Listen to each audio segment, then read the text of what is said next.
नमस्कार दोस्तों, पिछले काफी समय से आप स्ट्रैटेजिक ऑयल रिजर्व के बारे में सुनते आ रहे होंगे। स्ट्रैटेजिक ऑयल रिजर्व क्या होता है कि अंडरग्राउंड कारवान्स होते हैं। बेसिकली आप कह सकते हैं कि रॉक को कट करके जो स्टोरेज बनाया जाता है, केव टाइप का स्टोरेज बनाया जाता है, उसके अंदर ऑयल, क्रूड ऑयल को रिजर्व किया जाता है। और ये जो रिजर्व है वो इमरजेंसी सिचुएशन में काम आ सकता है कि अचानक से अगर मिडिल ईस्ट में कोई प्रॉब्लम हो गया, ऑयल की सप्लाई रुक गई, या फिर अगर सपोज सुएज कैनाल में जिस तरह से शिप रुक गया था, कुछ भी हो सकता है, राइट। तो यहां पर हमारे पास एटलीस्ट इमरजेंसी में ऐसा ना हो कि एकदम भी नहीं है, क्योंकि ऑयल के बिना कुछ भी नहीं हो सकता, सब कुछ रुक जाएगा। तो इसके लिए भारत ने प्रयास किया है कि इस तरह के जो स्ट्रैटेजिक ऑयल रिजर्व्स हैं उसको बनाया जाए। अभी तक आप देखोगे तो 3 बन चुके हैं, लेकिन आगे यहां पर जो अगला 2 बनने वाला है, इसको यहां पर अब बताया जा रहा है कि प्राइवेटली रन किया जाएगा। तो इसका मतलब क्या है, यहां पर आप देख सकते हो बिजनेस लाइन में सबसे पहले इसके बारे में खबर आया था, in a twist India's new strategic oil reserves will be privately run. तो इसका एग्जैक्टली मतलब क्या हुआ, करंट में क्या सिचुएशन है, कितना रिजर्व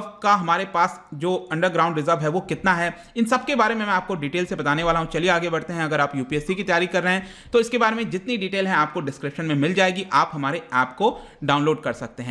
एग्जैक्टली अगर आप इस पर्टिकुलर ग्राफ में देखोगे तो ये जो ब्लू कलर वाला है ये दिखा रहा है कि किस तरह से हम जो क्रूड ऑयल है उसको हम इंपोर्ट करा रहे हैं। तो यहां पर डायरेक्टली आपको दिख रहा होगा कि ये बढ़ते जा रहा है, और नीचे आप रेड कलर वाला लाइन देखिए, ये दिखा रहा है कि कितना प्रोडक्शन हमारे देश में होता है। तो लगातार जो हमारे देश के अंदर प्रोडक्शन है क्रूड ऑयल का, वो आपको गिरता हुआ देखने को मिलेगा और ये आपको बढ़ता हुआ देखने को मिलेगा। पहले क्या होता था कि करीब 80% हम इंपोर्ट डिपेंडेंट हुआ करते थे। आज के डेट में हम डिपेंडेंसी हमारी 88-89% तक बढ़ गई है। तो इसके लिए जरूरी है कि हमारे पास इस तरह के इंफ्रास्ट्रक्चर होने चाहिए, स्टोरेज रिजर्व्स होने चाहिए। तो यहां पर अभी आप देखोगे तो 5.33 मिलियन टन्स का अंडरग्राउंड स्ट्रैटेजिक रिजर्व फैसिलिटी आपको देखने को मिलेगा। और ये आपको एग्जैक्टली मैप में आप देख सकते हो कि करंट में ये जो ऑरेंज कलर का है, येलो कलर का है, ये आपको देख रहा होगा। विशाखापट्टनम में एक है और इसकी कैपेसिटी आप यहां पर देख सकते हो।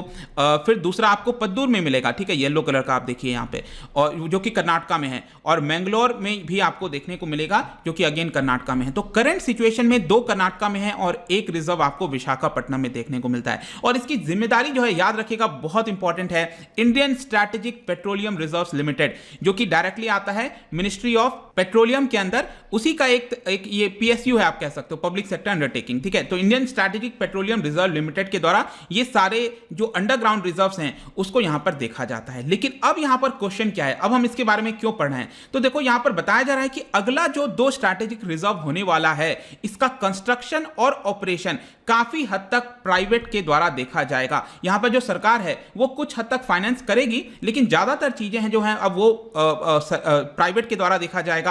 आने वाला जो प्रेजेंट में है उसकी बात नहीं कर रहे हैं, आगे आने वाला।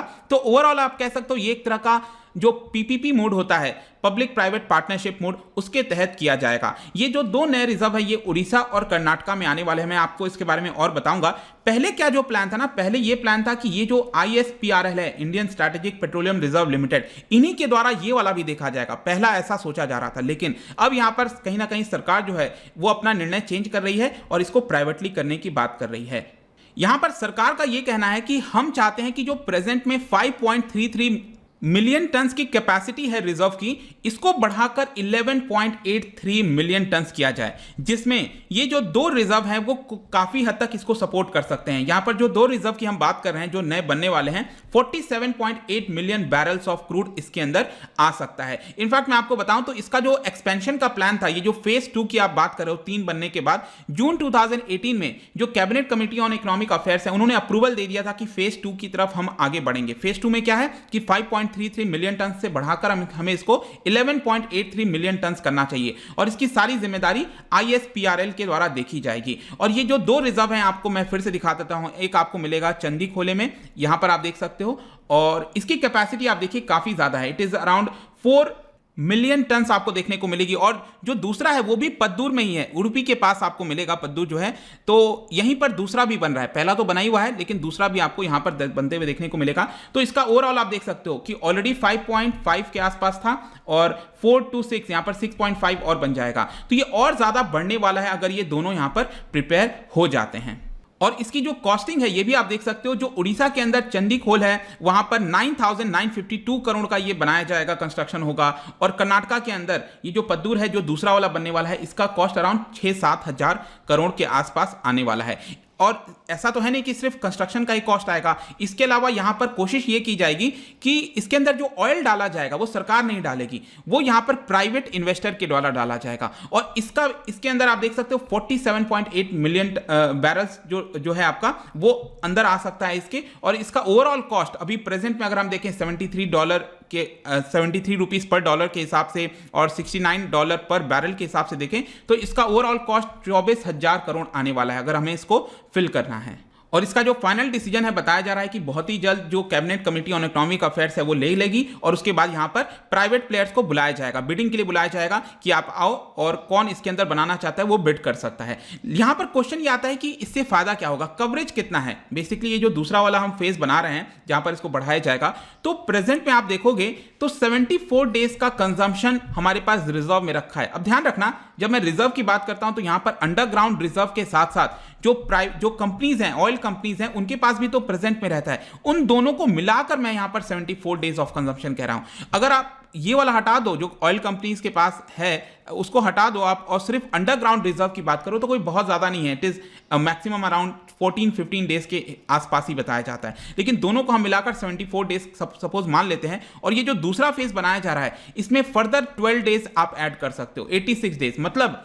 कि अगर कल के डेट में सिचुएशन आती है, ऐसी कोई भी प्रॉब्लम होती है और ऑयल नहीं आ पाता है, तो 86 डेज तक हमारे पास रिजर्व रहेगा, ऐसा यहां पर बताया जा रहा है। और ये जो नया वाला अंडरग्राउंड कंस्ट्रक्शन किया जा रहा है ना, इसमें एक और खास बात यह है कि इसके अंदर बहुत सारे कंपार्टमेंट्स हैं। हर एक अंडरग्राउंड कारवांस में 8 कंपार्टमेंट आपको मिलेंगे। ठीक है, एक कंपार्टमेंट है यहां पर अलग अलग 8 कंपार्टमेंट में बांटा गया है। अब इसका मेन कारण यह है कि अलग अलग डिफरेंट ग्रेड्स के जो ऑयल है वो देखने को मिलता है। ठीक है, अलग अलग प्रकार के जो ऑयल है तो उसको स्टोर किया जा सकता है मार्केट डिमांड के हिसाब से। जहां पर मार्केट डिमांड ज्यादा होगा वो वाला ऑयल जो है हम ज्यादा रिजर्व में रख सकते हैं। अब यहां पर प्राइवेट को क्या फायदा है, प्राइवेट पीपल को पूरा फ्री हैंड दे रही है सरकार। प्राइवेट पर्सन को कह रही है कि आपको जिस तरह से इसको चलाना है, कमर्शियलाइज करना है, इसका जो भी फायदा उठाना है अगले 60 साल तक कर सकते हो। जी हाँ, 60 ईयर कंसेशन पीरियड के हिसाब से यहां पर दिया जाएगा, कंस्ट्रक्शन पीरियड मिलाकर। ठीक है, अगर आप 5 साल 8 साल जो भी कंस्ट्रक्शन में लगेगा उसको मिलाकर 60 साल टोटल जो है यहां पर आपको मौका दिया जाएगा। आप इससे जितना फायदा उठाना चाहते हो उठा सकते हो। अब प्राइवेट कैसे उठा पाएंगे, बेसिकली वो बिडिंग कर सकते हैं, यहां पर रेंट पर दे सकते हैं, ऑयल में ट्रेड कर सकते हैं। वो अगर सस्ते में, वो लोग क्या करेंगे, सस्ते में ऑयल खरीदेंगे वहां से मिडिल ईस्ट से और इसको स्टोर करेंगे। जो ऑयल महंगा हो जाएगा तो यहां पर उसको बेच देंगे। तो इस तरह से वो इस जो प्रॉफिट है वो यहां पर कमा सकते हैं। और सरकार ने कहा है कि जो भी आप स्पेकुलेटिव गेन करोगे, स्पेकुलेटिव गेन क्या होता है, जैसे शेयर मार्केट हो गया, आप स्पेकुलेट करते हो कि 50 रुपए में शेयर खरीद लिया और 75 रुपए में बेच दिया, तो यहां पर जो भी रेवेन्यू कमाओगे हम उसके ऊपर कोई भी बार नहीं लगाएंगे। ऐसा नहीं कहेंगे कि आप इससे ज्यादा रेवेन्यू नहीं कमा सकते, आपको जितना कमाना है आप कमा सकते हो। लेकिन सरकार का यह भी मत है कि अगर कल के डेट में कोई भी इमरजेंसी सिचुएशन होती है तो सरकार के पास राइट होगा कि उस सिचुएशन में वो सारा ऑयल वो इस्तेमाल कर सकती है। तो ये भी यहां पर एक कंडीशन की बात कही जा रही है। और सरकार को यहां पर फायदा क्या है, बेसिकली अब सरकार ये चाह रही है कि वो इसको मैनेज ना करें और इसका जो पूरा मैनेजमेंट है, हर एक चीज है, प्राइवेट हाथ में जाए और सरकार थोड़ा बहुत फंडिंग कर देगी। यहां पर वायबिलिटी गैप फंडिंग होता है ना, जैसे कि अगर सपोज 100 करोड़ का कोई प्रोजेक्ट है और यहां पर प्राइवेट प्लेयर 50 करोड़ लगाने के लिए रेडी है, तो बाकी का 50 करोड़ जो है वो सरकार लगा देगी। तो बिडिंग में क्या किया जाएगा, वो यही देखा जाएगा कि कौन यहां पर सबसे ज्यादा पैसा लगा सकता है। सरकार मैक्सिमम जो है 60% तक पैसा लगाएगी, ऐसा यहां पर बताया जा रहा है। तो ये था पूरा वीडियो दोस्तों, जहां पर जो नया स्ट्रैटेजिक ऑयल रिजर्व है वो प्राइवेटली रन किया जाएगा, इसी के बारे में मुझे बताना था।